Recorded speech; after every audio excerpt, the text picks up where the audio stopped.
A waitress says to the billionaire, "Hi, sir, my mother has a tattoo just like yours." But what happened next shocked everyone. The crystal chandeliers of the Azure Room cast diamond patterns across marble floors as Manhattan's elite clinked champagne glasses worth more than most people's rent. But in the corner booths, a storm was brewing. "Excuse me, sir." The young waitress's voice trembled slightly as she approached the table where the billionaire sat, his custom Armani suit probably costing more than her entire year's salary. He didn't look up from his phone. The glow illuminated the distinctive tattoo on his wrist. An intricate compass rose with a date underneath. June 14th, 2000. She swallowed hard, her heart pounding so loud she was sure the entire restaurant could hear it. "Sir, I'm sorry to interrupt, but I noticed your tattoo." His steel gray eyes finally met hers, cold and dismissive. "And? My mother." Her voice cracked. "My mother has the exact same one, same design, same date. She got it when she was in college." The billionaire's face turned to stone, his jaw clenched. The room suddenly felt like all the oxygen had been sucked out of it. "What did you just say?" His voice was barely a whisper, but it cut through the ambient noise like a knife. The waitress's hands shook as she held her serving tray. "The tattoo. My mom. Her name is Elena Carter. She said she got it with someone she loved at Columbia University, but he disappeared and—" The champagne flute slipped from the billionaire's hand, shattering against the floor in an explosion of glass and golden liquid. Every head in the restaurant turned. "That's impossible," he breathed, his face now drained of all color. Elena had a miscarriage, she told me. 25 years ago, she told me." The waitress's eyes filled with tears. "Sir, I'm 25 years old. If you want to know how a simple tattoo unveiled a secret that shattered a billionaire's entire world and revealed a daughter he never knew existed, don't go anywhere." Thank you for tuning in tonight. Where are you watching and what's the time over there? I would like to connect better with you all. Support us to make this story go viral. Like, share, and subscribe, and hit that notification bell, because what happens next will leave you speechless. This is a story about love, loss, and the truth that changes everything.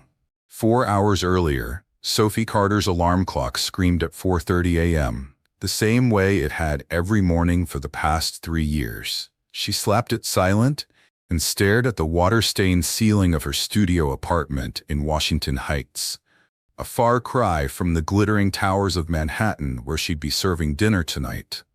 In the next room, separated only by a thin curtain she'd hung for privacy, her mother coughed, that deep, rattling cough that had been getting worse for months. "Mom, you okay?" Sophie called out, already knowing the answer.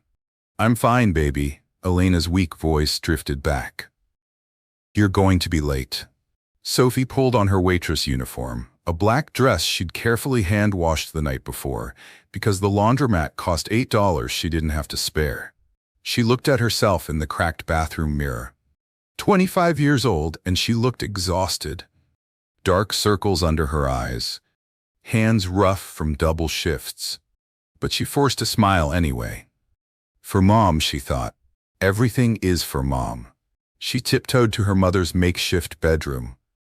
Elena lay there, thin as paper, her once vibrant auburn hair now streaked with premature gray.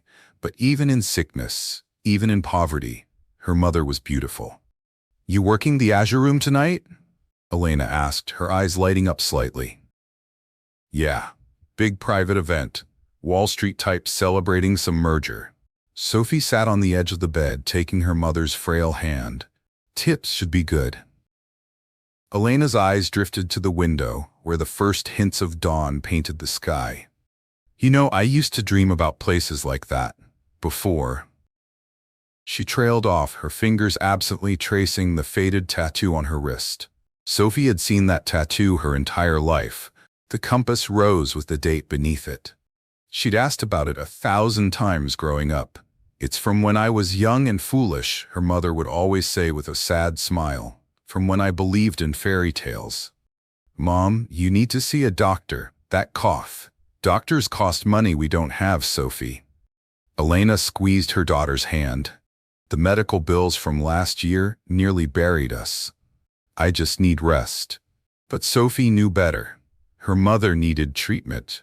Real treatment. The kind that required insurance they couldn't afford and medications that cost hundreds of dollars. The math was brutal and simple. Sophie made $15 an hour plus tips, working 70 hours a week between the Azure Room and her morning shift at a diner in Queens. Rent was $1,400. Utilities, food, her mother's basic medications, it all added up to barely surviving, let alone saving for the cancer screening her mother desperately needed. Sophie had dropped out of community college 2 years ago when her mother got sick. The dream of finishing her degree and becoming a teacher felt like a luxury from another lifetime. I'll pick up extra shifts, Sophie said, kissing her mother's forehead. Maybe I can. No. Elena's voice turned firm, the way it used to when Sophie was a child. You're already working yourself to death. I won't let you sacrifice any more for me. Too late, Sophie thought. I'd sacrifice everything. Meanwhile, across the city, Alexander Hunt stood in his corner office on the 47th floor of Hunt Financial Tower, surveying Manhattan like a king overlooking his kingdom. At 45, he'd built an empire worth $8.7 billion. Real estate, tech investments, venture capital. His Midas touch was legendary on Wall Street. But standing there in his $5,000 suit, looking at the city that had given him everything, Alexander felt hollow. Your car is ready, sir. His assistant's voice crackled through the intercom. The Azure Room event starts at 7 p.m. Thank you, Patricia. He straightened his cufflinks, catching sight of the tattoo on his wrist. He usually kept it covered, but today he'd rolled up his sleeves in the privacy of his office. June 14, 2000.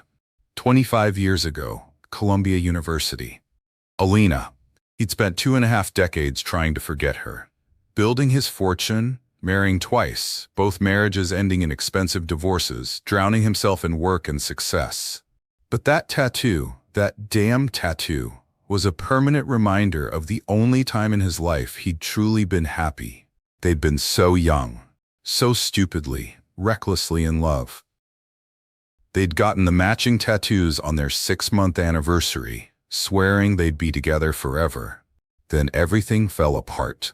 Elena had gotten pregnant. They were both 20, broke college students with dreams bigger than their reality. Alexander had panicked. His father, the original Hunt patriarch, had threatened to disown him, cut him off completely if he didn't handle it. So he'd done the unforgivable. He'd given Elena money for an abortion and told her they were too young, that it wasn't the right time, that they'd have children later when they were ready. She'd taken the money. Then she'd disappeared. 2 weeks later, she called him crying, saying she'd miscarried. The guilt and grief had nearly destroyed him. By the time he tried to find her, to apologize, to make things right, she was gone. Changed her number, left school, vanished. He'd spent months looking for her, then years, then eventually he'd forced himself to stop, to move on, to bury that pain under layers of success and wealth. Elena, he thought, staring at the tattoo. I'm so sorry. He had everything now. Money, power, respect. But he'd trade it all for one more day with the girl who'd loved him before he became Alexander Hunt, the billionaire. Back when he was just Alex, the scholarship kid from Brooklyn with big dreams, his phone buzzed. A text from his driver. Downstairs waiting, Mr. Hunt. Alexander grabbed his jacket and headed for the elevator. Tonight was the Meridian Capital merger celebration, $400 million deal he'd just closed. Another trophy for his collection. He had no idea that in a few hours, his entire world would shatter. The Azure Room buzzed with the energy of old money and new fortunes colliding. Sophie weaved through the crowd balancing a tray of hors d'oeuvres, her feet already aching in the required heels.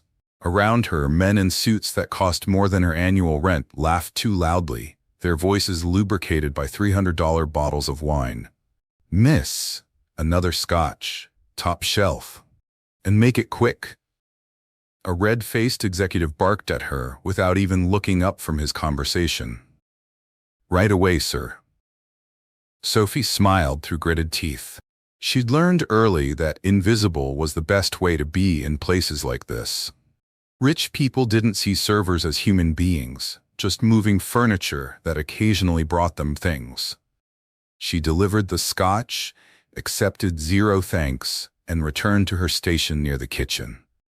Her supervisor, a perpetually stressed woman named Carol, grabbed her arm. "Sophie, we need you on VIP section. Corner booth, that's Alexander Hunt's table." Sophie's stomach dropped. She'd heard the name whispered all night with reverence and fear. Alexander Hunt, the Alexander Hunt, billionaire, philanthropist, shark. I usually handle the main floor. Our senior server called in sick. You're good with difficult customers. Just smile, be invisible, and for God's sake, don't spill anything. Carol pushed her toward the velvet ropes that separated the VIP section from everyone else. Sophie took a deep breath and stepped into another world. The corner booth was positioned to overlook the entire restaurant and the glittering Manhattan skyline beyond. 3 men sat there, but her eyes immediately locked on the one in the middle. Alexander Hunt was impossibly handsome in that intimidating way powerful men often were. Sharp jawline, silver threading through his dark hair, eyes that seemed to calculate the worth of everything they landed on. He radiated authority, the kind that came from never hearing the word no. "Good evening, gentlemen. My name is Sophie, and I'll be..." "Champagne, Dom Perignon 2008, 3 glasses." Alexander didn't look at her, his attention fixed on the contract papers spread across the table. "Of course, sir." Sophie's voice came out smaller than she intended. As she turned to leave, one of the other men, younger, cruel-looking, called out, "Hey, sweetheart, you know how much money is on this table right now?" Sophie stopped, unsure if she was supposed to answer.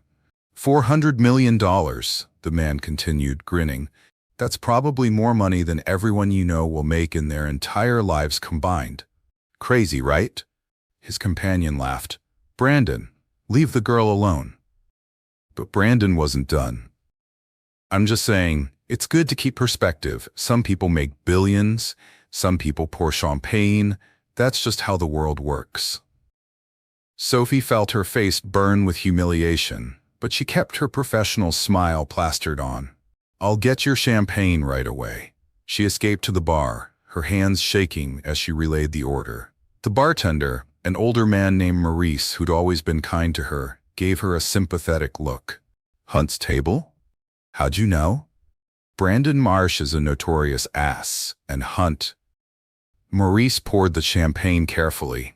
"Hunt's different. Cold. They say he's brilliant but ruthless.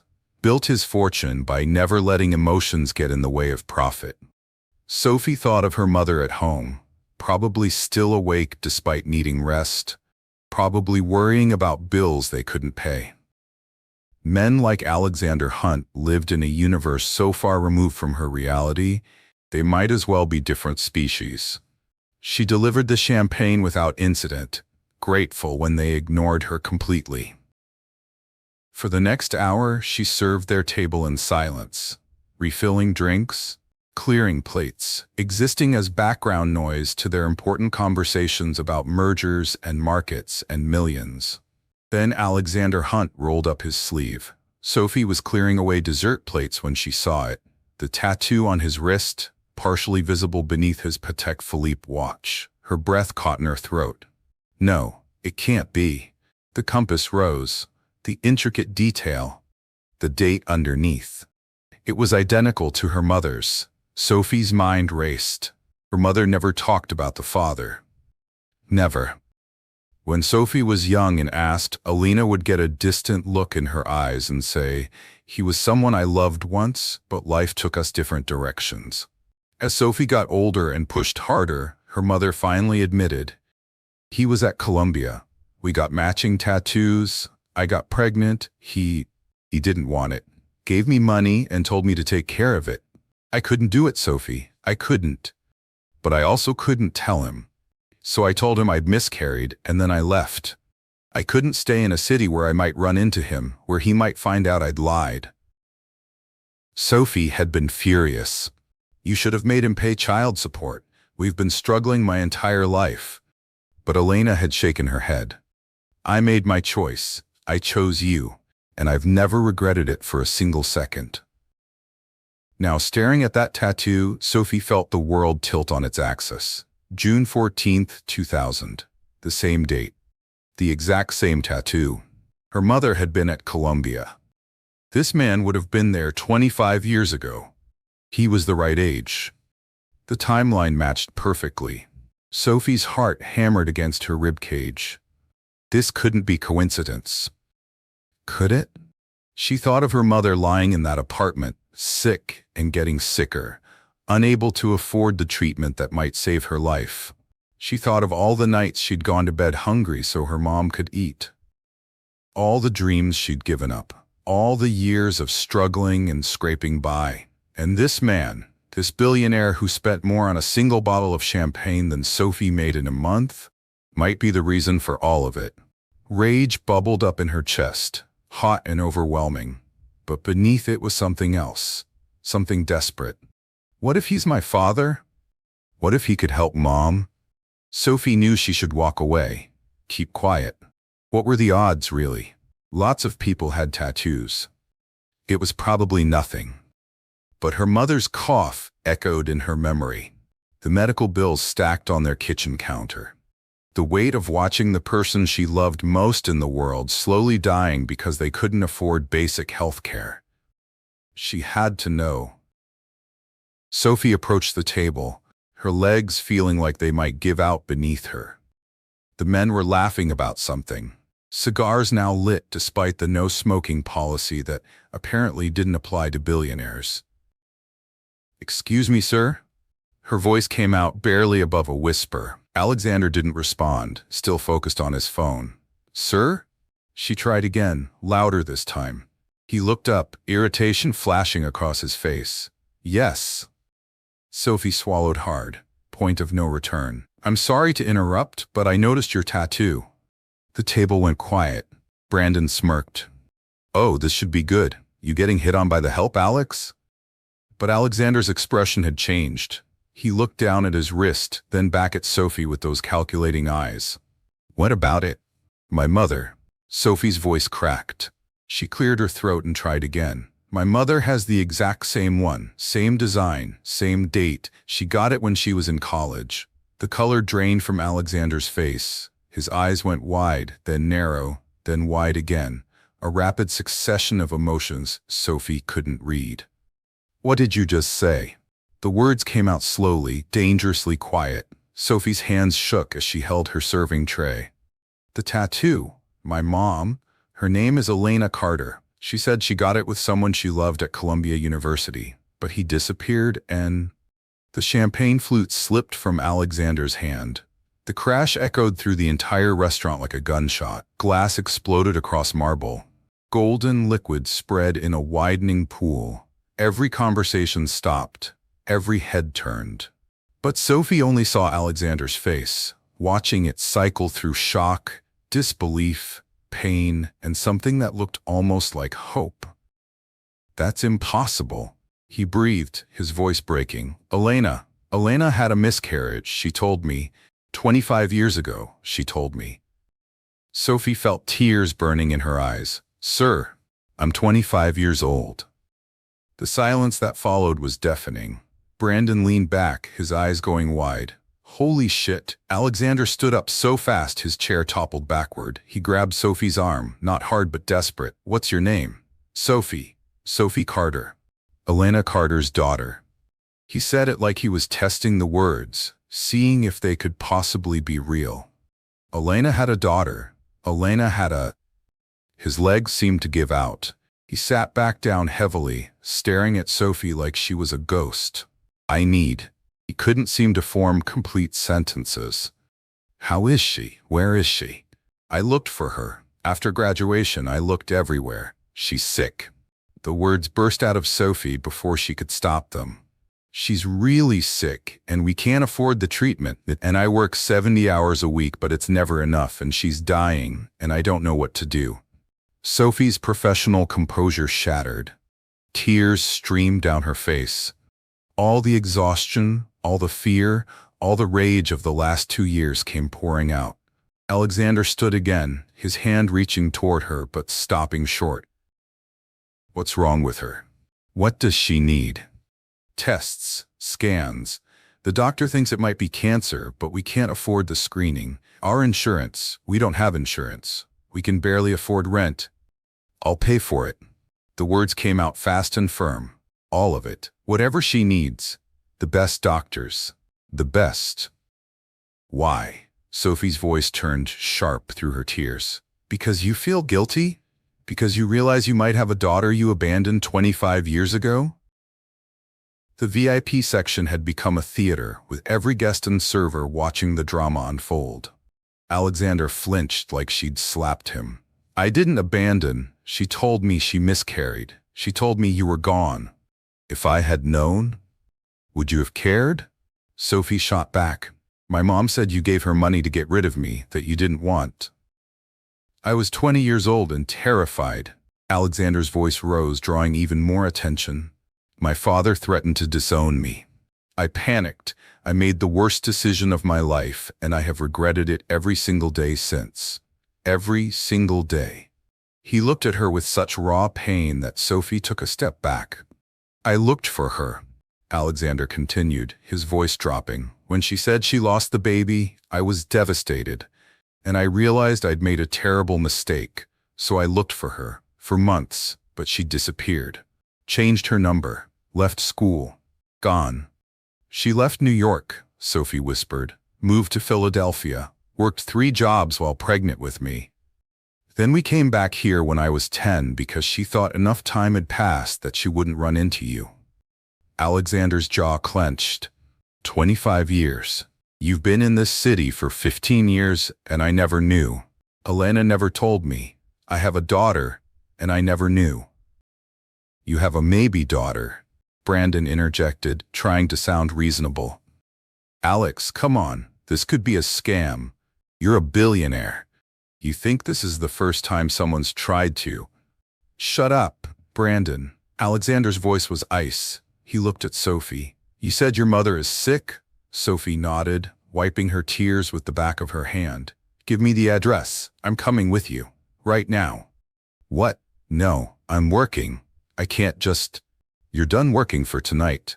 Alexander pulled out his wallet and handed Carol, who'd materialized at the edge of the scene, 5 $100 bills. For her time, Carol stammered. Mr. Hunt, that's really not. Keep it. He turned back to Sophie. Please, I need to see her. I need to know if... He couldn't finish the sentence. Sophie's mind spun. This was insane. This morning she'd woken up in her tiny apartment, and now a billionaire who might be her father wanted to come home with her to see her dying mother. But looking at his face, at the desperate hope and fear warring in his eyes, she saw something real. Something human beneath the expensive suit and cold reputation. Washington Heights, Sophie heard herself say, but I'm warning you, it's not like this. She gestured at the opulent restaurant. It's small and cramped, and I don't care. Alexander was already moving toward the exit. Let's go. As they left the Azure room together, Sophie caught sight of their reflection in the glass doors. A billionaire in a $5,000 suit and a waitress in a polyester uniform, walking side by side into the night. And somewhere in the city, Elena Carter was about to face the ghost of her past. The ride to Washington Heights was suffocating in its silence. Alexander's driver had pulled up in a black Mercedes S-Class that probably cost more than Sophie's entire building. She'd hesitated at the door, suddenly hyper-aware of her cheap uniform, her scuffed shoes, the smell of kitchen grease that clung to her hair. Get in, Alexander had said softly, and she did. Now they sat in the back seat as the city lights blurred past, neither speaking. Sophie kept her hands clasped tightly in her lap to stop them from shaking. Alexander stared out the window, his jaw clenched so tight she could see the muscle twitching. Finally, as they crossed into her neighborhood, he spoke. "What's she like, Elena? What's she like now?" Sophie turned to look at him. In the dim light of the car, he looked younger. Vulnerable. "She's strong. Stronger than anyone I've ever known. She worked 3 jobs when I was little, made sure I never went hungry, even when she did. She taught me to read before I started school, helped me with homework even after 12-hour shifts." Sophie's voice softened. "She's the best person I know." Alexander's throat worked. "She was like that back then too. Brilliant, kind.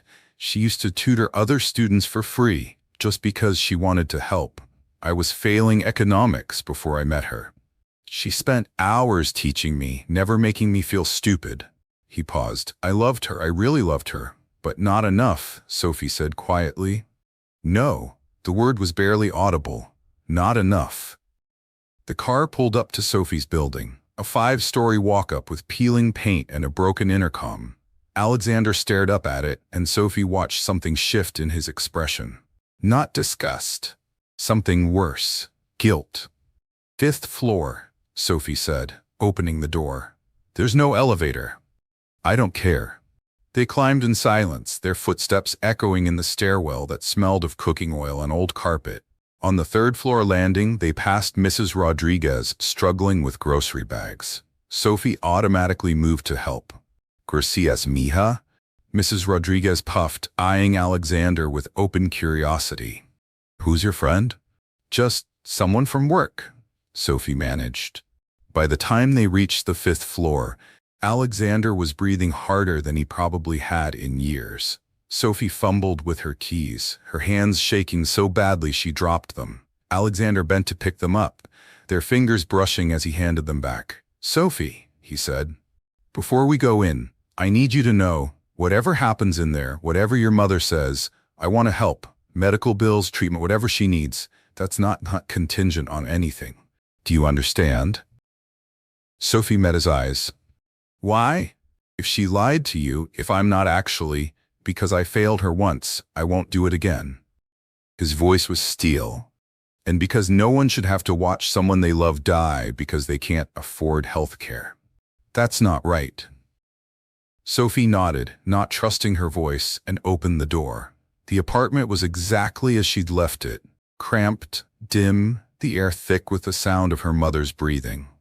Elena was still in bed, a book open on her lap, but Sophie could tell she'd been sleeping. "Mom?" Sophie called softly. "Sophie?" Elena's voice was groggy. "You're home early, is everything?" She stopped mid-sentence as Alexander stepped into view behind Sophie. The book fell from Elena's hands, hitting the floor with a dull thud. Her face went white as paper, then flushed red, then white again. She tried to sit up, her hands clutching the thin blanket like it might shield her. "No," she whispered. "No, this isn't. You can't be." "Elena." Alexander's voice broke on her name. He took a step forward, then stopped, looking lost. "It's really you." For a long moment, they just stared at each other. Two people who'd loved each other a lifetime ago, separated by 25 years and an ocean of regret. Elena looked so different from the girl Alexander remembered. Thin where she'd been curvy, gray where she'd been vibrant auburn, tired in a way that went bone deep. But her eyes, those green eyes that used to light up when she laughed, those were the same. "How did you?" Elena couldn't finish the sentence. Her gaze shifted to Sophie, standing frozen between them. Understanding dawned across her face. "Oh God, Sophie, what did you do?" "I saw his tattoo, Mom." Sophie's voice trembled. "The same one as yours. I had to." "You had no right." Elena's voice cracked with emotion, anger, fear, something desperate. "You had no right to bring him here." "Mrs. Carter," Alexander started, then corrected himself. "Elena, please, I just want to talk." "Talk?" Elena laughed, a bitter sound that turned into a cough. She pressed a hand to her chest. trying to catch her breath. What could we possibly have to talk about after 25 years? How about the fact that you told me you miscarried when you were actually pregnant? Alexander's voice rose despite himself. How about the fact that I might have a daughter and you never told me? Might? Elena's eyes flashed. You think I'd let just anyone with a matching tattoo into my home? You think this is some kind of scam? I don't know what to think. Alexander ran his hands through his hair, frustration and confusion pouring out. You disappeared, Elena. You told me our baby was gone and then you vanished. What was I supposed to believe? You were supposed to respect my choice. Elena tried to stand but swayed dangerously. Sophie rushed to her side, helping her sit back down. You made it very clear what you wanted, Alex. You handed me money and told me to take care of it. So I did. I took care of it. I took care of her. She gestured at Sophie. Alone. Because you lied to me. Alexander's voice was raw now. If you'd told me the truth. What? You would have played happy family? Elena's laugh was harsh. Your father threatened to disown you. You were terrified of losing your inheritance? You think I wanted to trap you? Force you to resent me and our child for ruining your precious future? That's not fair. Fair? Elena's voice rose, stronger than Sophie had heard it in months. You want to talk about fair? I was alone and pregnant at 20 years old. I worked in a diner until I was 8 months pregnant. I lived in a basement apartment with rats. I gave birth in a county hospital and had to argue with them to let me stay an extra day because I had nowhere else to go. Tears streamed down her face. I have spent 25 years doing everything, to give Sophie a good life. So don't you dare come into my home and talk to me about fair. The apartment fell silent, except for Elena's ragged breathing and the distant sound of sirens outside. Sophie stood between them, tears running down her own face. Stop, both of you, just stop. She turned to her mother. Mom, you're sick. You need help. Real help, the kind we can't afford. Then to Alexander. And you. I don't care if you're my biological father or not. She raised me. She's been there for every scraped knee, every bad dream, every single moment of my life. You don't get to judge her choices. Alexander's shoulders slumped. When he spoke again, his voice was quiet. You're right. I'm sorry. He looked at Elena. I'm not here to judge you. I'm not here to demand anything. I need to know. Is she mine? Elena closed her eyes, and for a moment Sophie thought she wouldn't answer. Then, so quietly they almost didn't hear, yes. The word hung in the air like a grenade. She's yours, Elena continued, opening her eyes. Sophie is your daughter. I knew the moment I saw her. She has your eyes, your stubborn chin. As she got older, it became even more obvious. But I never told her who you were. I never spoke your full name. I wanted to protect her from this. Alexander sank into the only chair in the room, a rickety wooden thing that creaked under his weight. He put his head in his hands. 25 years. I've had a daughter for 25 years. Sophie felt like she was watching the scene from outside her body. This billionaire, this stranger was her father. The father she'd imagined 1,000 different ways growing up. Sometimes she'd pretended he was dead, a tragic hero. Sometimes she'd imagined he was out there searching for them. Never had she imagined this. I don't expect anything from you, Elena said, her voice steadier now. I made my choices. Sophie is an adult. You don't owe us. Don't. Alexander looked up and his eyes were red. Don't tell me what I owe. I've missed everything. First steps, first words, first day of school, birthdays, Christmases, everything. His voice broke. I can't get that back, but I can. He stopped, looking at Sophie. What do you want? What do you need? Sophie laughed, a slightly hysterical sound. What do I want? I want my mom to not be dying. I want to not work 70 hours a week and still not have enough money for groceries. I want to finish my degree. She trailed off. It doesn't matter what I want. It matters to me, Alexander said fiercely. Tell me. Please. Sophie looked at her mother, who nodded weakly. Mount Sinai has a specialist, Sophie said quietly. Oncologist. Dr. Reeves. Her office told us the consultation alone is $2,500. We'd need comprehensive scans, which are another $8,000. Then treatment, if it's what we think it is, could be hundreds of thousands of dollars. She laughed bitterly. So yeah, that's what I want. An impossible amount of money to save my mom's life. Alexander pulled out his phone. What's the doctor's name again? What are you doing? Elena asked. Dr. Reeves, Mount Sinai. He was already typing. My assistant can get you an appointment this week. Tomorrow if possible. We can't afford. I'm paying, Alexander said simply, for all of it. Treatment, medication, whatever it takes. No. Elena shook her head. I don't want your charity. It's not charity. Alexander looked at her steadily. It's 25 years of child support I should have been paying. It's health care that should have been covered. He swallowed hard. It's the least I can do. Please, let me do this. Elena and Sophie looked at each other, having one of those wordless conversations only mothers and daughters could have. Finally, Elena nodded. Okay. Alexander's fingers flew across his phone. My assistant will call you first thing in the morning. You'll see Dr. Reeves tomorrow afternoon. I'll have a car pick you both up. Just like that? Sophie whispered. You just snap your fingers and solve everything? Not everything, Alexander said quietly. Money can't fix what I've broken. It can't give me back 25 years, but it can do this. He stood, looking uncomfortable in the small space. I should go. This is a lot for all of us. He moved toward the door, then stopped. Sophie?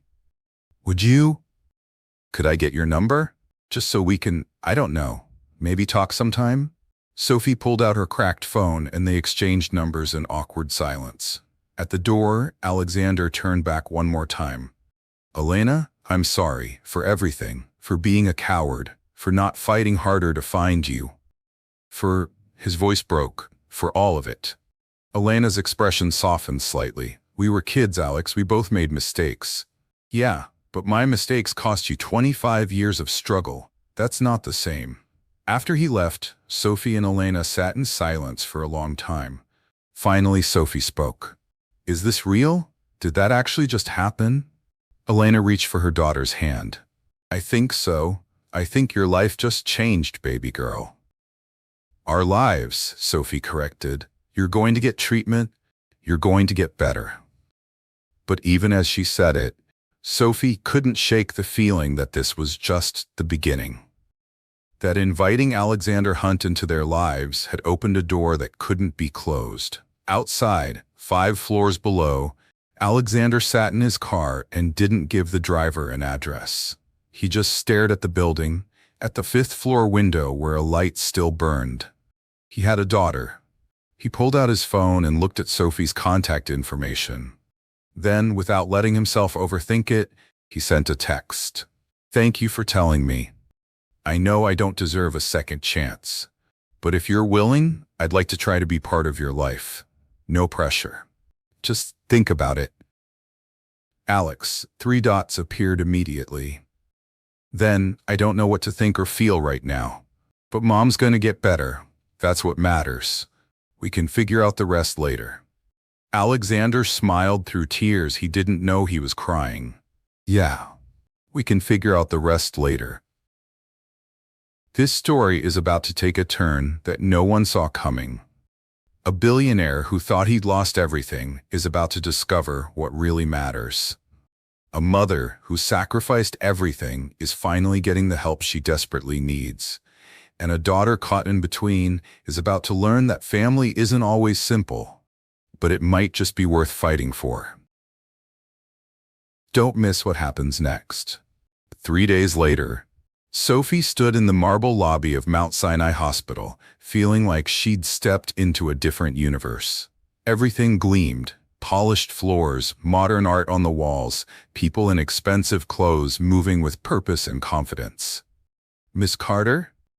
A woman in a crisp blazer approached with a tablet. I'm Jennifer, Dr. Reeves' patient coordinator. Your mother is just finishing up her consultation. If you'll follow me? Sophie followed her through a maze of hallways, past waiting rooms that looked more like boutique hotel lounges than hospital spaces. This wasn't the crowded county clinic where they'd tried to get help before, where you waited 4 hours just to be told they couldn't see you without insurance. Jennifer led her to a private consultation room where Elena sat across from Dr. Reeves, a kind-faced woman in her 50s with intelligent eyes. "Ah, Sophie, please sit." Dr. Reeves gestured to the chair next to her mother.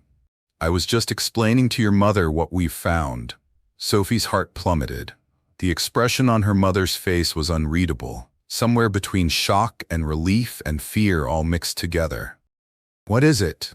Sophie grabbed Elena's hand. "Mom?" "It's not cancer," Elena said, and her voice cracked on the words. Sophie felt the world tilt. "What?" Dr. Reeves pulled up scans on her computer screen. "Your mother has severe chronic bronchitis and early-stage pneumonia, complicated by malnutrition and extreme stress. It's serious, but it's treatable. With proper medication, rest, and nutrition, she should make a full recovery within 3 to 6 months." Sophie stared at the doctor, then at her mother, then back at the doctor. But the symptoms, the coughing, the weight loss, the fatigue, all consistent with what she has, Dr. Reeves explained gently. "I understand you were concerned about cancer, and given the symptoms, that was a reasonable fear. But the comprehensive scans show no tumors, no masses. What your mother needs is antibiotics, an inhaler, proper nutrition, and most importantly, rest." Tears streamed down Sophie's face. "She's going to be okay? She's going to be fine." Dr. Reeves smiled. "Though I have to say, Mrs. Carter, you've been pushing yourself far too hard for far too long. Your body is exhausted. If you'd continued without treatment..." She let the implication hang in the air. Elena was crying too now, covering her face with her hands. "I thought I was dying. I thought I was going to leave Sophie alone." Sophie threw her arms around her mother, both of them sobbing with relief. For 2 years, they'd lived under the shadow of this fear. And now, in one afternoon, everything had changed. "I'm prescribing a comprehensive treatment plan," Dr. Reeves continued, pulling up documents on her tablet. "Medications, which Mr. Hunt has already arranged to have delivered to your home. Nutritional supplements, and I'm recommending at least 8 weeks of medical leave from work. No exceptions." "I can't take 8 weeks off," Elena protested weakly. "My job is already handled," came a voice from the doorway. They all turned to see Alexander standing there in a charcoal suit, looking out of place and perfectly at home all at once. "What are you doing here?" Sophie asked. "Jennifer called me when the consultation finished." He stepped into the room, nodding respectfully at Dr. Reeves. "I wanted to hear the results myself, if that's okay." Elena wiped her eyes. "It's fine." Alexander's expression transformed when he heard. "It's not cancer?" "It's not cancer," Elena confirmed, laughing and crying at the same time. Something in Alexander's face cracked open, relief so profound it was almost painful to witness. He sat down heavily in the nearest chair. "Thank God, thank God." Dr. Reeves stood. "I'll give you all some privacy. Sophie, Elena, my office will email you all the information. If you have any questions, day or night, you have my direct number." She paused at the door. "Mrs. Carter, you're a fighter, but you don't have to fight alone anymore." After she left, the three of them sat in awkward silence. Finally, Alexander spoke. "You said something about your job?" Elena sighed. "I work in a laundromat in Queens, have been for 8 years. If I take 2 months off, I'll lose it. And we need." "You're not going back there," Alexander said quietly. "Excuse me?" "Elena, you nearly died because you couldn't afford to take care of yourself. You're not going back to a job that barely pays minimum wage and doesn't offer health insurance." His voice was firm but gentle. "I've already spoken with my financial advisor. I'm setting up an account in your name. Enough to cover living expenses, medical costs, and then some. You're going to rest, recover. And then, if you want to work, you can find something that doesn't kill you. I don't want your money, Elena said, but her voice lacked conviction. It's not charity. It's what I should have been providing for the last 25 years. Alexander leaned forward. Elena, please, let me do this. Let me take care of you both. I can't fix the past, but I can make sure you never have to choose between your health and your bills again. Sophie watched her mother's face, the pride warring with practicality, the fear of accepting help, battling against sheer exhaustion. Okay, Elena whispered finally. Okay. 2 weeks later, Sophie stood in front of a door in Tribeca she'd never imagined she'd enter.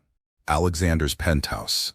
He'd invited her to dinner, just the two of them, to talk. She'd almost canceled 3 times.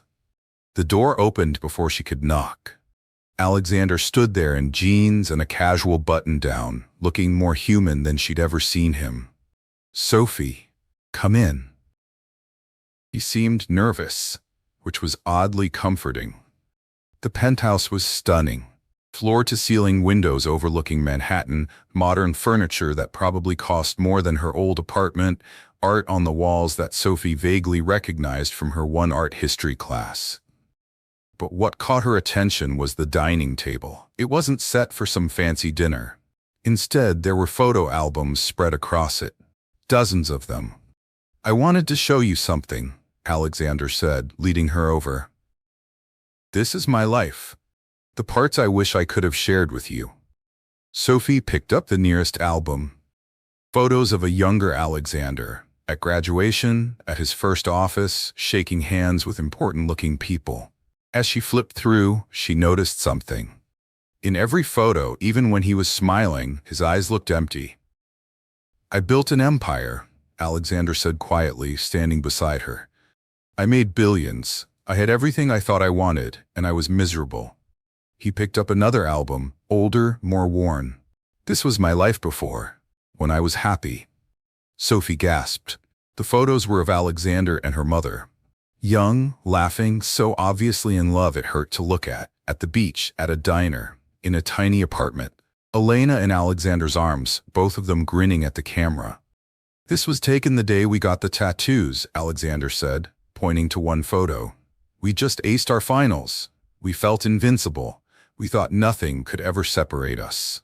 What happened? Sophie asked softly. Alexander sat down heavily. Fear. Cowardice. My father had a vision for my life.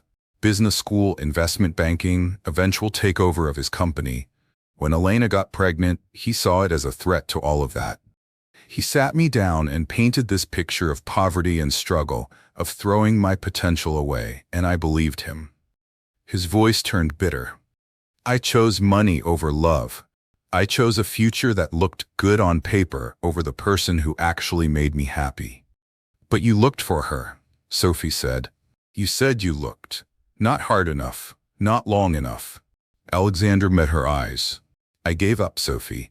I told myself she wanted nothing to do with me. I let my pride get in the way. And then I spent 25 years burying my guilt under work and money and meaningless achievements. Sophie sat down across from him. Why are you telling me this?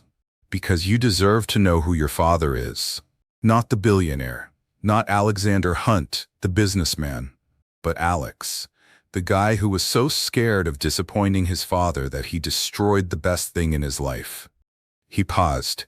And because I don't want you to make the same mistakes I did. What do you mean? Sophie, you're brilliant. Your mother told me you had a full scholarship to NYU, that you wanted to be a teacher. You gave all that up to take care of her. Sophie looked away. She needed me, and that's admirable. But Sophie, you're 25 years old. You should be finishing your degree, building your own life, making your own dreams come true, not sacrificing everything for survival. Some of us don't have a choice, Sophie said, unable to keep the bitterness out of her voice. But you do now. Alexander pulled out an envelope. I've already paid off your mother's medical bills, all of them. I've set up an account for her living expenses. Her health insurance is covered. And this. He slid the envelope across the table. This is for you. Sophie opened it with trembling hands. Inside was a letter from NYU and a check. A check for $200,000. What is this? Sophie's voice was barely a whisper. 4 years of tuition, room and board, books, and living expenses. I called NYU. You can re-enroll for the spring semester. Your scholarship is still available. You can finish your degree. Sophie stared at the check, unable to process what she was seeing. I can't accept this. Why not? Because it's too much. Because I don't know you. Because you're afraid, Alexander said gently. I understand. For the last 5 years, you've been in survival mode. Just getting through each day. The idea of actually planning for a future, of wanting something for yourself, it feels impossible. Maybe even selfish. Sophie felt tears burning in her eyes. Is that what it felt like for you? When you gave up on finding my mom? The question hung in the air like a challenge. Alexander nodded slowly. Yes, I told myself it was practical, that I was being realistic, that I needed to move on. But really, I was just scared. Scared of facing what I'd done. Scared of being rejected. He trailed off. Scared of what? Scared of feeling something real. He finished. It's easier to be empty and successful than vulnerable and uncertain. Sophie looked down at the check again. $200,000. A future. A choice. I don't know if I can forgive you, she said quietly, for abandoning my mom, for not being there, for all of it. I don't expect you to, Alexander said, and I'm not trying to buy your forgiveness. This isn't about me, Sophie. It's about you. You're my daughter. And whether you want a relationship with me or not, I want you to have the opportunities I denied you by not being there. Sophie wiped her eyes. Can I ask you something? Anything. Do you regret it? Building your empire? Becoming who you are? Alexander was quiet for a long moment. I regret how I did it. I regret what I sacrificed. But, he looked around the penthouse, then back at her. Everything I built, all of this, it means nothing if I can't use it to help the people I should have been helping all along. So maybe the real question isn't whether I regret my choices. It's whether I can do something meaningful with the consequences. Sophie stood up, the check still in her hand. I need time to think about all of this. About school, about you, about everything. Of course. Alexander stood too. Take all the time you need. But Sophie, I'm not going anywhere this time. Whether you cash that check or not, whether you want me in your life or not, I'm here. I'm your father. And I'm not walking away again. Sophie nodded, unable to speak past the lump in her throat. As she turned to leave, Alexander called out, Sophie? She looked back. Your mother raised an incredible person. Whatever happens between us, I want you to know, I'm proud to be your father, even if I don't deserve to be. That night, Sophie sat on the fire escape of their apartment, the one that looked out over the city lights. Elena joined her, wrapped in a thick blanket, looking healthier than she had in months. He told you about the school money, Elena said. It wasn't a question. Yeah, Sophie held up the check. It's insane, Mom. This is insane. What are you going to do? Sophie was quiet for a long time. I don't know. Part of me wants to tear this up and tell him to take his guilt money and… Sophie? But the other part… Sophie's voice broke. The other part wants to go back to school so badly it hurts. I miss learning. I miss having dreams. I miss being 25 instead of feeling 50. Elena took her daughter's hand. Then go back. What about you? I'm going to be fine, baby. For the first time in 25 years, I'm actually going to be fine. I can rest, recover, maybe even figure out what I want to do with my life beyond just surviving. She squeezed Sophie's hand. You don't have to sacrifice your future to take care of me anymore. But what about him? What if accepting this means… It doesn't mean anything except that you're giving yourself a chance, Elena said firmly. Whether you build a relationship with Alexander or not, that's separate. This is about you and your education and your dreams. Sophie looked at the check again, then at the city spread out before them. Millions of lights, millions of lives, millions of possibilities. "Okay," she whispered. "Okay, I'll do it." Elena pulled her daughter close, both of them looking out at the city that had almost broken them but hadn't quite managed to. Meanwhile, in his penthouse, Alexander stood at the window with his phone in his hand. He'd typed and deleted a dozen messages to Sophie. Finally, he settled on something simple. "Whatever you decide, I'm here." "Dad," he stared at the word Dad. He'd never had a chance to be called that, never heard it in Sophie's voice. Maybe he never would. But he'd sent the text anyway. And for the first time in 25 years, Alexander Hunt went to sleep, feeling something other than empty. He felt hope. 6 months later, Sophie walked across the NYU campus with her backpack slung over one shoulder, a coffee in her hand, and a smile on her face that felt almost foreign after years of barely surviving. The spring semester had been brutal, trying to catch up on 2 years of missed education while adjusting to actually being a student again instead of just a worker bee. But she'd done it. She'd survived her first semester back. More than survived, thrived. Her phone buzzed. A text from her mother. "Dr. Reeves says I'm officially in full health. Clear on everything. We're celebrating tonight. Your choice of restaurant." Sophie grinned, typing back, "Anywhere but the Azure Room. I've had enough of fancy restaurants for a lifetime." Another buzz. This one from Alexander. "Congratulations on finishing your semester. I know you had that Victorian literature final today. How'd it go?" Sophie paused. Over the last 6 months, she and Alexander had been carefully circling each other. Weekly coffee meetings that felt like job interviews at first. Awkward conversations where they both tried too hard. Slowly, painfully, they'd started to find a rhythm. She still didn't call him Dad. Couldn't quite bring herself to. But Alexander had softened to Alex about 2 months in. "Nailed it," she typed back. "Professor said my essay on Wuthering Heights was one of the best she'd read in years." "Of course it was. You're brilliant." Sophie smiled despite herself. Alex had this way of being proud of her that felt genuine, not performative or guilty, just real.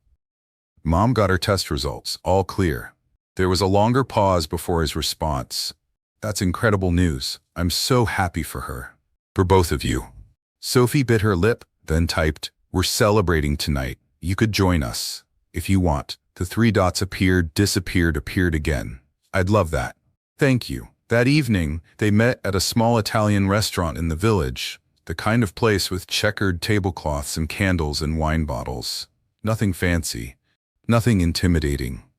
Alexander arrived first, looking nervous in jeans and a sweater, his trying to be casual outfit that Sophie had come to recognize. When Elena and Sophie walked in together, both laughing at some shared joke, he stood up so fast he almost knocked over his chair. "Elena, you look." He stopped, seeming to search for words. "You look healthy, happy." And she did. Elena had gained back the weight she'd lost, her hair shone with its natural auburn color again, and most importantly, her eyes sparkled with life instead of exhaustion. "I feel like a different person," Elena said, sliding into the booth across from him. Sophie sat beside her mother, creating a gentle buffer. It's amazing what proper medical care and not working yourself to death can do. "I'm glad," Alexander said softly. "Really glad." The waiter came and took their orders. For a few minutes they made small talk, safe topics like the weather and Sophie's classes. But there was an elephant in the room, and finally, Elena addressed it. "Alex, we need to talk. Really talk. About everything." Alexander set down his water glass. "Okay." Helena took a deep breath. "I've spent the last 6 months in therapy. Something I should have done years ago, but couldn't afford. And I've realized something important." She looked at him steadily. "I need to apologize to you." "What?" Alexander looked stunned. Elena, you don't owe me. Let me finish. Elena's voice was gentle but firm. What you did 25 years ago, pressuring me about the pregnancy, giving me money and walking away, that was wrong. You were a coward and you hurt me deeply. Alexander flinched but nodded. But, Elena continued, what I did was also wrong. I lied to you. I told you I'd miscarried when I was actually pregnant. I made a unilateral decision that affected all three of our lives, and I justified it by telling myself I was protecting Sophie from rejection. But really? Her voice wavered. I was protecting myself. I was hurt and angry, and I wanted to punish you. So I took your daughter away before you even knew she existed. Sophie reached for her mother's hand. I robbed Sophie of knowing her father, Elena said, tears streaming down her face now. I robbed you of knowing your daughter. And I told myself I was doing the right thing, but I wasn't. I was just scared and angry and too proud to admit I needed help. The restaurant bustled around them, but their corner booth felt suspended in time. We were kids, Alexander said hoarsely. 20 years old and terrified. We both made terrible decisions. But our terrible decisions hurt Sophie, Elena said. She's the one who paid the price for our mistakes, growing up without a father, without financial security, watching me struggle and sacrifice because I was too stubborn to reach out. Sophie had tears running down her own face now. Lam, it's true, baby, Elena said, turning to her daughter. I thought I was being noble, doing it all on my own, but there's a difference between strength and stubbornness. I should have found a way to tell him, to give you both a chance. I wouldn't have been a good father back then, Alexander said quietly. I was too focused on building my empire, proving my worth to my father. If you'd told me, I probably would have sent money and nothing else, an absent father with a checkbook instead of a heart. Maybe, Elena agreed, but you should have had the choice. And Sophie should have had the chance to know you, even if it was imperfect. Alexander turned to Sophie. Your mother's right. We both failed you in different ways. And I know I've been trying to make up for it with money and opportunities, but... He swallowed hard. That's not what matters, is it? What matters is whether I can actually be your father. Not your benefactor. Your father. Sophie wiped her eyes. I don't know what that looks like. Neither do I, Alexander admitted. I've never been anyone's father before. I don't know if I'll be good at it, but I want to try, if you'll let me. Their food arrived, creating a merciful interruption. They ate in contemplative silence for a few minutes, the weight of the conversation settling around them. Finally, Sophie spoke. I have something to say too. Both parents looked at her. I've been angry at both of you. Sophie's voice was steady despite the tears. At you, Alex, for not being there. And at you, Mom, for not telling him. For struggling so hard when maybe it didn't have to be that way. I've spent a lot of time in my own therapy. Thank you for setting that up, by the way. Working through it all. And? Elena asked gently. And I realized that I can spend my whole life being angry about what didn't happen. Or I can try to appreciate what is happening now. Sophie looked at Alexander. You're here. You're trying. You showed up that night at the restaurant. And you've kept showing up every week since. That matters. Alexander's eyes glistened with unshed tears.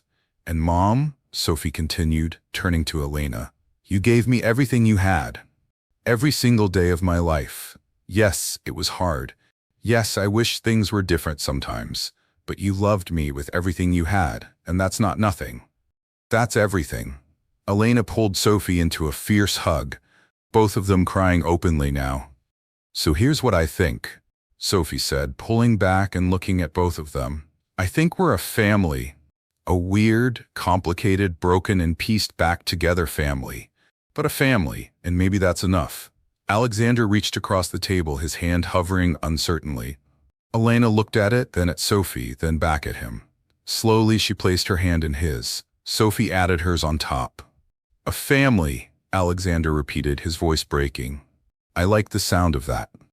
3 months later, the community center in the Bronx wasn't fancy. Worn linoleum floors, fluorescent lights, folding chairs arranged in neat rows. But it was packed with people, all of them buzzing with excitement. Sophie stood at the front of the room, nervous butterflies doing acrobatics in her stomach. Behind her was a banner, the Elena Carter Foundation, Education and Healthcare for Struggling Families. In the front row sat her mother, healthy and glowing, next to Alexander, who couldn't stop smiling with pride. "Thank you all for coming," Sophie began, her voice stronger than she expected. 6 months ago, I was working 70 hours a week as a waitress, watching my mother slowly die because we couldn't afford health care. I thought that was just how life was for people like us, that some people got lucky and others just struggled until they couldn't anymore. She paused, making eye contact with faces in the crowd.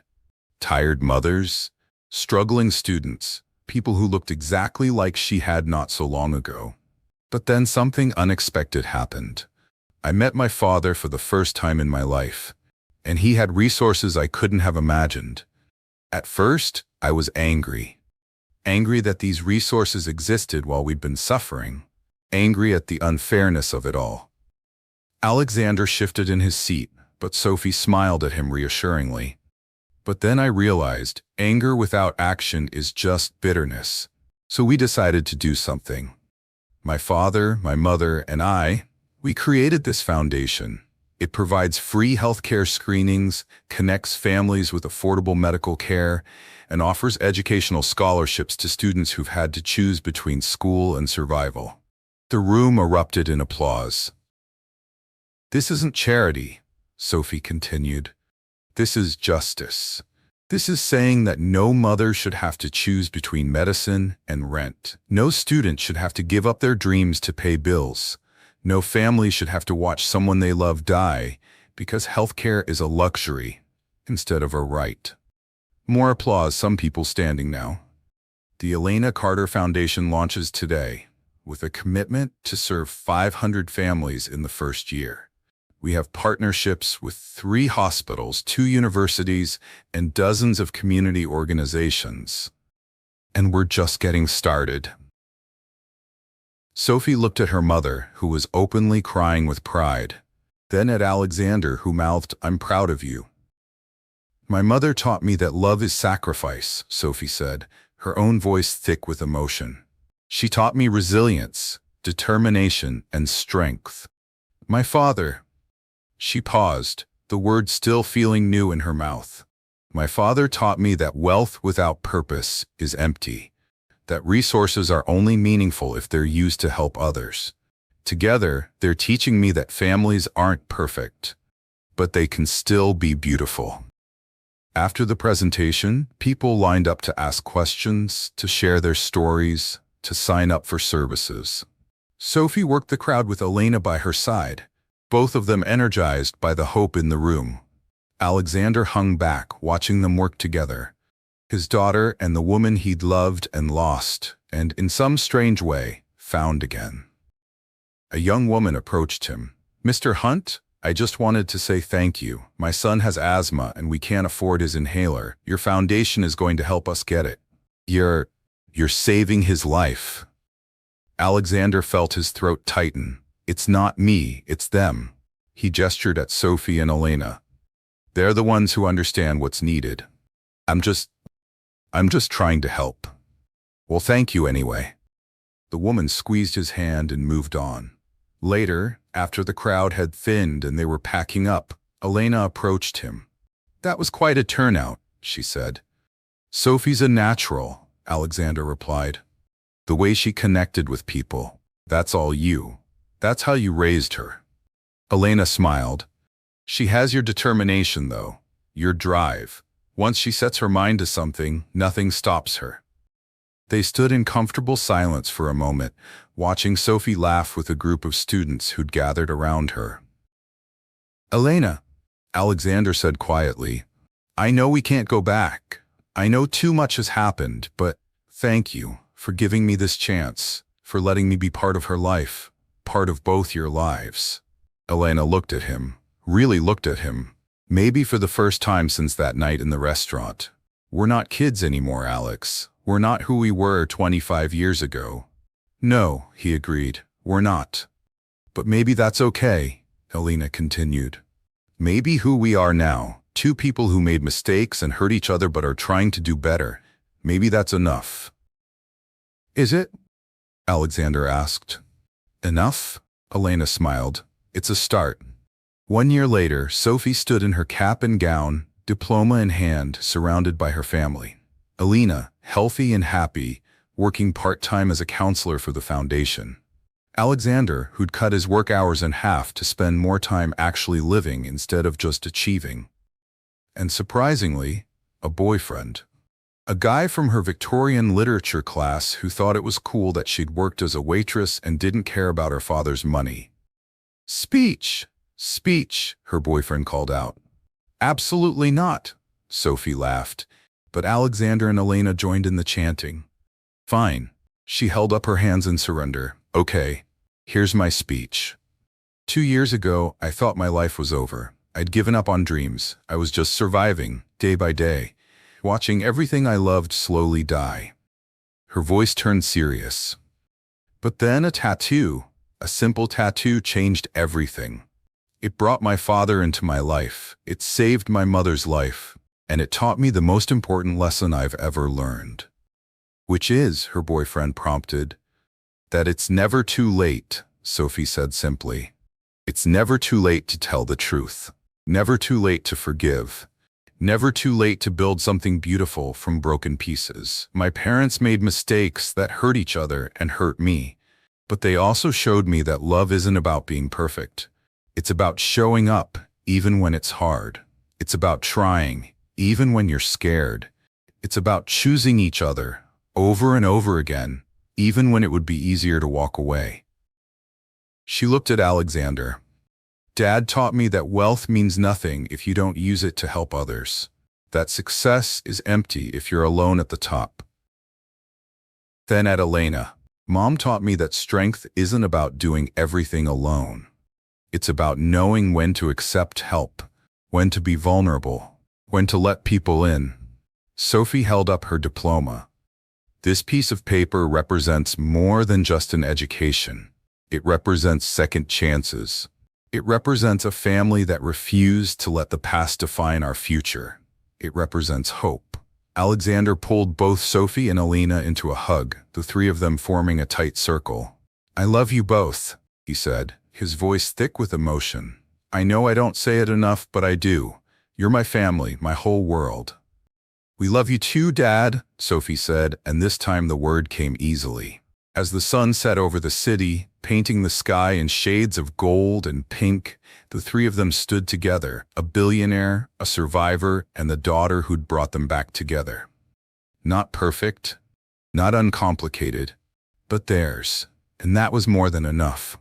5 years later, the elementary school classroom in Harlem was bright with children's artwork and motivational posters. Sophie Carter Hunt stood at the front, a whiteboard marker in her hand, teaching a room full of fourth graders about storytelling. Remember, she told them, every story has the power to change someone's life. Your story matters. Your voice matters. After school, she drove to the foundation's main office, a beautiful building in Midtown that served thousands of families each year. Elena was there as always, counseling a young mother who looked exactly like she had once looked. Exhausted, scared, but determined. Alexander was in his office, but not working on billion-dollar deals. He was reviewing scholarship applications, handwriting notes to students telling them they'd been accepted, that their dreams were possible. At dinner that night, a weekly tradition now, they gathered at Elena's apartment, the nice one Alexander had insisted she move to, with actual rooms and no water stains. How was your day? Alexander asked Sophie, the question he asked every week. I told them about the tattoo, Sophie said with a smile. About how one small thing can change everything. They loved it. Elena raised her glass. To tattoos, then. and the strange ways life brings us exactly what we need, exactly when we're ready for it. To family, Alexander added. To second chances, Sophie finished. They clinked glasses as the city lights sparkled outside the window, a constant reminder that even in the biggest, loneliest city in the world, love could find a way. Even after 25 years. Even through pain and mistakes and almost irreparable damage, love could find a way. If this story touched your heart, if it reminded you that it's never too late for forgiveness, for second chances, for love, please share it with someone who needs to hear it. Comment below and tell us, have you ever had a moment where something small changed everything?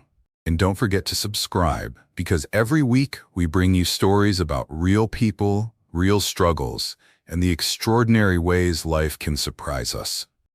Thank you for being here. Thank you for believing that broken things can be made beautiful again.